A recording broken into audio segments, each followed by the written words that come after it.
Assalamualaikum warahmatullahi wabarakatuh. Perkenalkan, nama saya Muhammad Misbahul Munir SPD. Saya mengajar mata pelajaran fikih di MI Miftahul Ulum, Desa Ragang, Kecamatan Waru, Kabupaten Pamekasan, sekaligus sebagai mahasiswa PPG dalam jabatan batch 1 tahun 2025. Program studi profesi pendidikan profesi guru di LPTK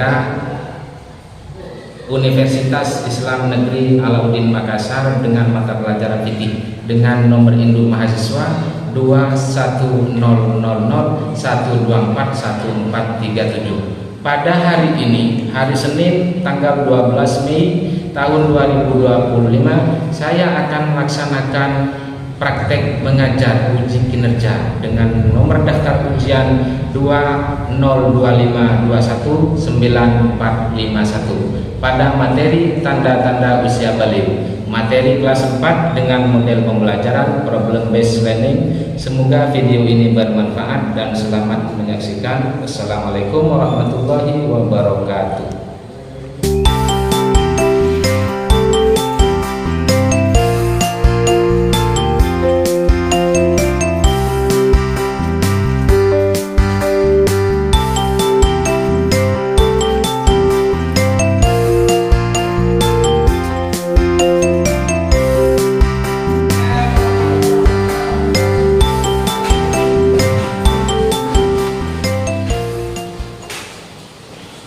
Assalamualaikum warahmatullahi wabarakatuh.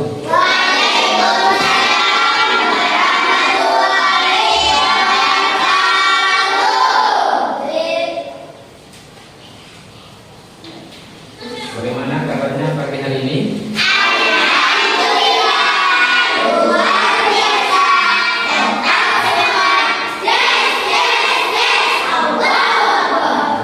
Semangat kayaknya ya. Kita hari ini apakah masuk semua kalian?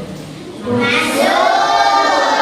Kayaknya masuk semua ini kan, ini penuh kursinya ya. Semoga kita selalu sehat.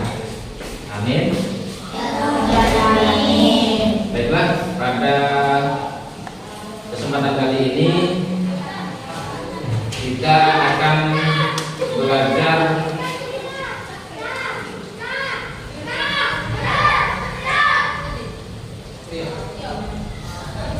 sebelum memulai pelajaran saya absen dulu ya. Saya terlebih dahulu. Ahmad Madani, Afifatul Billah, Alhamdulillah,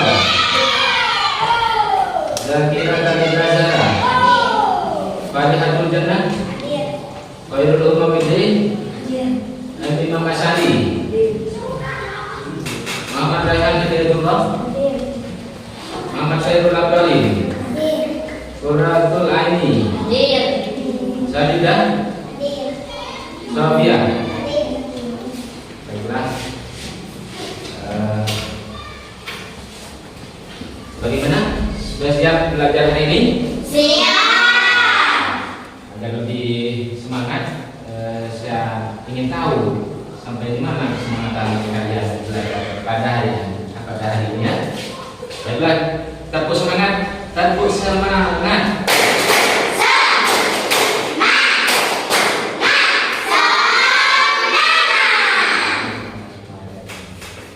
Baiklah, kita sebelum memasuki pelajaran kita harus tahu tujuan pembelajaran pada hari ini. Tujuan pembelajaran pada hari ini, kalian nanti harus mampu menjelaskan tanda-tanda balik atau kedewasaan dengan benar. Apa sih tanda-tanda balik itu?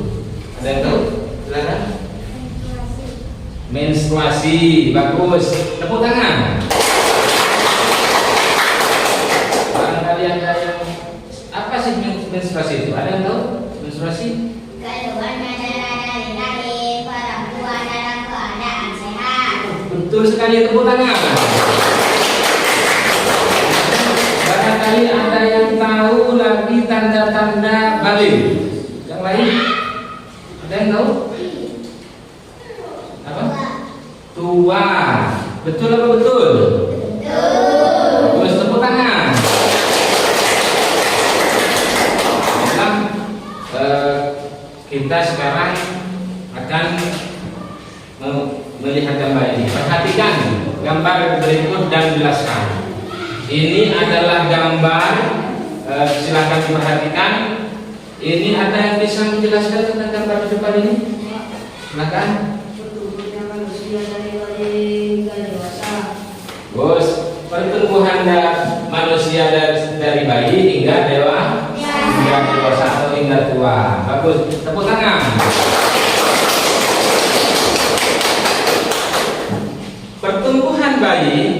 Pertumbuhan manusia dari bayi hingga tua ini ada yang namanya balik nanti.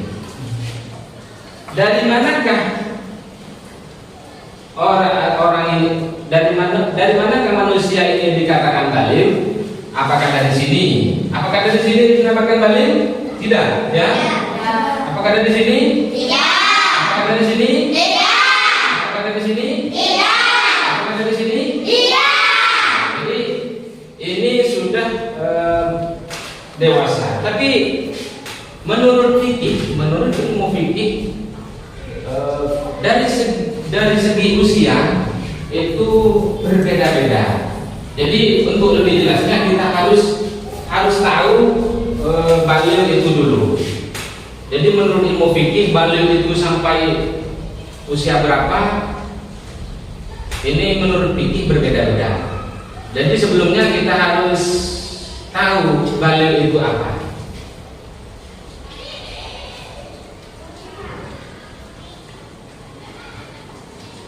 Nah ini balil menurut bahasa adalah sampai. Jadi menurut bahasa balil itu sampai. Ini menurut bahasa ya. Menurut bahasa sampai. Sampainya seseorang dari tempat satu ke tempat yang lain itu dinamakan balil. Kemudian ini selanjutnya menurut istilah adalah kedewasaan bagi seorang. Ini menurut ilmu fikih. Jadi orang yang sudah dewasa menurut ilmu fikih ini sudah balik. Menurut ilmu fikih kalau sudah dewasa berarti sudah balik. Sampai usia berapa? Ini menurut ilmu fikih juga berbeda. Maka kita harus mengetahui, harus belajar. Ada tanda-tandanya. Tanda-tanda balik itu agar kita mudah mengetahui apakah orang itu balik atau belum. Oleh karena itu kita harus mengetahui tanda-tandanya dulu. Ini tanda-tanda balik menurut ilmu fikih. Mengapa menurut ilmu fikih? Karena kita sekarang belajar ilmu fikih. Karena tanda-tanda balik itu ada menurut ilmu fikih, ada menurut ilmu biologi. Kita sekarang belajar tanda-tanda balik menurut ilmu fikih. Menurut ilmu fikih, tanda-tanda balik itu ada berapa? Jadi tanda-tanda balik itu ada 3. Yang pertama apa? Jadi bagi laki-laki itu bermimpi basah. Jadi kalau orang sudah bermimpi basah, maka itu sudah balik. Tanda yang pertama. Kemudian tanda yang kedua, jadi kalau sudah perempuan sudah haid, maka itu sudah balik. Apa sih haid itu? Ada yang tahu? Haid? Haid silakan. Silakan haid. Tidak ada yang kedua dan dari seorang perempuan pada waktu tertentu secara rutin. Terus ini adalah tanda balik itu haid. Haid ini adalah keluarnya darah dari lahirnya orang perempuan dalam keadaan sehat dalam waktu tertentu. Kemudian tanda yang ketiga adalah berusia 15 tahun. Jadi kalau sudah berusia 15 tahun, baik laki-laki atau perempuan, maka berarti itu orang sudah baik. Paham sampai di sini? Paham. Pertanyaan? Silahkan. Tepuk 1, tepuk 2, tepuk 3. Semangat ya. Kemudian orang kalau sudah mimpi basah, sudah haid atau berusia 15 tahun, ini tanda-tandanya, maka orang yang mengalami itu, maka berarti orang itu sudah hadas besar. Makanya bermimpi basah, mimpi basah ketika tidur lalu bermimpi dengan seseorang, kemudian basah, artinya keluar sesuatu dari alat kelaminnya, keluar sesuatu atau keluar mani, itu namanya mimpi basah. Tapi biasanya kalau laki-laki, tapi juga ada perempuan, tapi lebih banyak laki-laki. Orang yang sudah mengalami seperti itu, maka itu dinamakan hadas besar. Atau orang yang haid, itu juga dinamakan hadas besar. Maka jika sedang hadas besar, orang tersebut harus meninggalkan beberapa pekerjaan yang sebelumnya diperbolehkan. Hal-hal yang tidak diperbolehkan ketika berhadas besar. Orang haid termasuk hadas besar. Bermimpi, maka bermimpi basah, mimpi basah itu termasuk hadas besar. Maka tidak diperbolehkan yang pertama sholat. Maka tidak boleh sholat orang yang sudah haid itu. Sampai kapan tidak boleh sholat? Sampai darahnya sampai kapan? Darahnya berhenti keluar. Kemudian yang tidak boleh puasa. Jadi orang yang sedang haid maka tidak diperbolehkan puasa. Jika sedang puasa kemudian keluar haid, maka harus berhenti puasa. Kemudian yang ketiga, berdiam diri di masjid. Maka orang yang sedang haid atau orang yang sedang junub itu tidak boleh berada di dalam masjid. Ya. Selanjutnya kita harus mengetahui cara bersuci. Untuk bersuci dari hadas besar dan bisa melakukan ibadah seperti sholat, puasa, maka diwajibkan mandi terlebih dahulu. Orang yang mimpi basah atau orang yang haid kalau sudah berhenti keluar darah maka harus mandi. Jadi harus mandi wajib atau mandi disebut mandi janabah. Apakah kalian ingin tahu bagaimana cara mandinya? Ini tata cara mandi junub. Yang pertama apa ini? Mandi junub. Berniat nawaitul muslim di rafil hadasin akbari minal janabati fadlillahi. Atau kalau haid minal haidi fadlillahi ta'ala. Kemudian yang kedua, mencuci tangan ini dicuci semua. Kenapa? Takut ada sesuatu yang menempel kemudian air tidak nempel pada kulit yang harus kita basahi. Jadi semua badan harus terkena air. Kemudian yang ketiga adalah mencuci alat kelamin. Jadi alat kelamin misalnya haid, setelah haidnya darahnya sudah berhenti keluar, maka harus dicuci dengan bersih, ya. Kemudian yang keempat, berwudu dahulu sebelum mandi itu. Artinya berwudu seperti mau sholat biasa wudunya, mulai dari niat, masuk muka, tangan, dan seterusnya. Kemudian menyela-nyela rambut, lebih-lebih rambut yang panjang seperti rambut wanita harus terkena semua, harus disela-sela agar terkena air semua. Karena kalau tidak terkena air semua, maka tidak sah mandinya itu. Jadi harus paham tata cara mandi junub ini. Kemudian yang keenam, apa ini?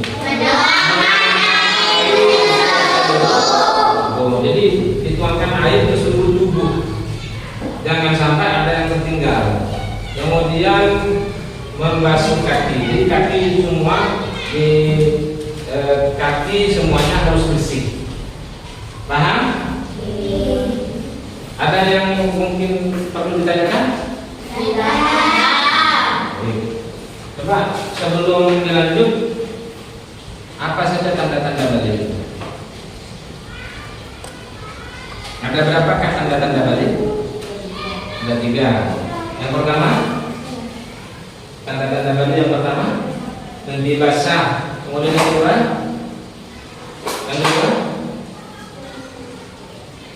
tanda-tanda balik yang kedua, tanda-tanda balik yang kedua, haid. Tanda-tanda balik yang ketiga, berusia bagi perempuan dan laki. Sudah paham semua pelajaran kita hari ini? Sebelum karena pelajaran kita hari ini sudah selesai, saya akan membagikan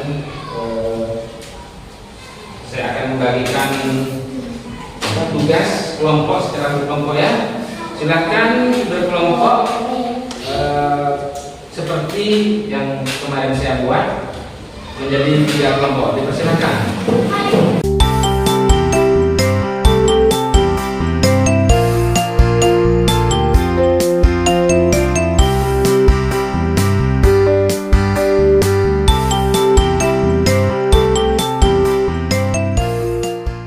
Baiklah, pelajaran kita sudah selesai. Kita lanjut pada pengerjaan tugas, ya, tugas kelompok.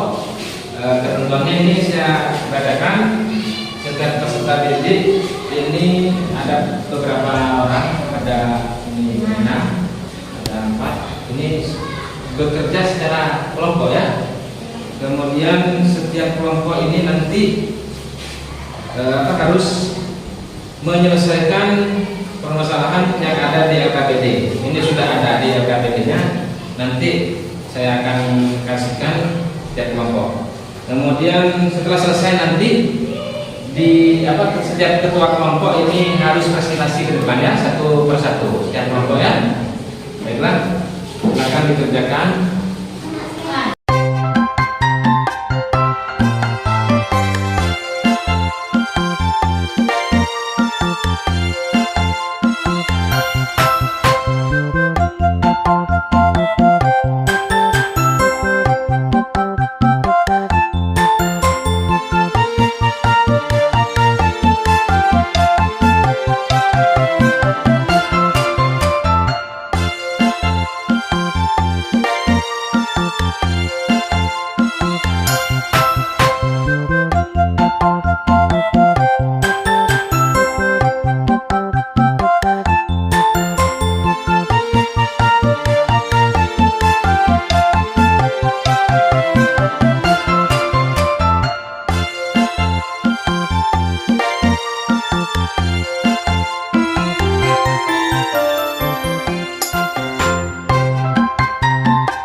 Baiklah, waktunya sudah habis ya.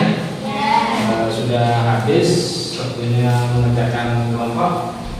Dipersilahkan kelompok, ketua kelompoknya maju ke depan. Dipersilahkan. Maju ke depan. Silakan maju ketua kelompoknya. Kelompok 1, kelompok 2, kelompok 3, silakan maju. Silakan.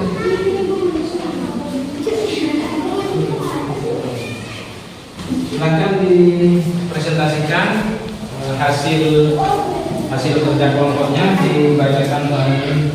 Silakan dibaca. Pada bila dua dalam bagaimana dengan orang tidak boleh puasa sepanjang hadisnya berhenti. Terus selanjutnya kelompok 2. Orang salah dulu. Assalamualaikum warahmatullahi wabarakatuh. Tidak boleh sholat. Telok. Assalamualaikum warahmatullahi wabarakatuh. Saya Bapak Ika. Pada bulan Ramadan sedang bulan Ramadan bagaimana dengan muslimah? Tidak boleh terdiam di masjid.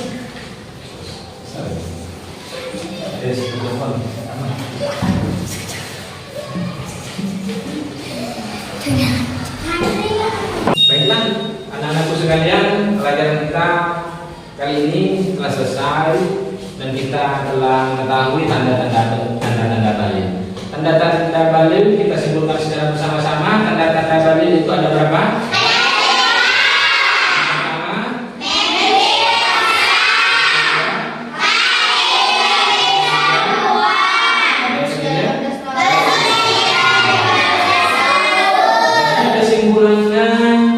Pelajaran kita kali ini adalah tanda-tanda balil itu ada 3. Yang pertama ini basah, yang kedua haid bagi perempuan, yang ketiga berusia 15 tahun bagi laki-laki atau perempuan.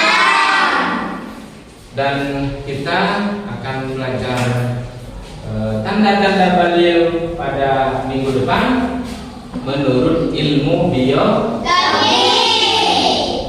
Mungkin hanya ini yang kita pelajari pada hari ini, dan kita sebelum mengakhiri perjumpaan kita kali ini berdoa secara bersama-sama. Berdoa mulai.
Assalamualaikum warahmatullahi wabarakatuh.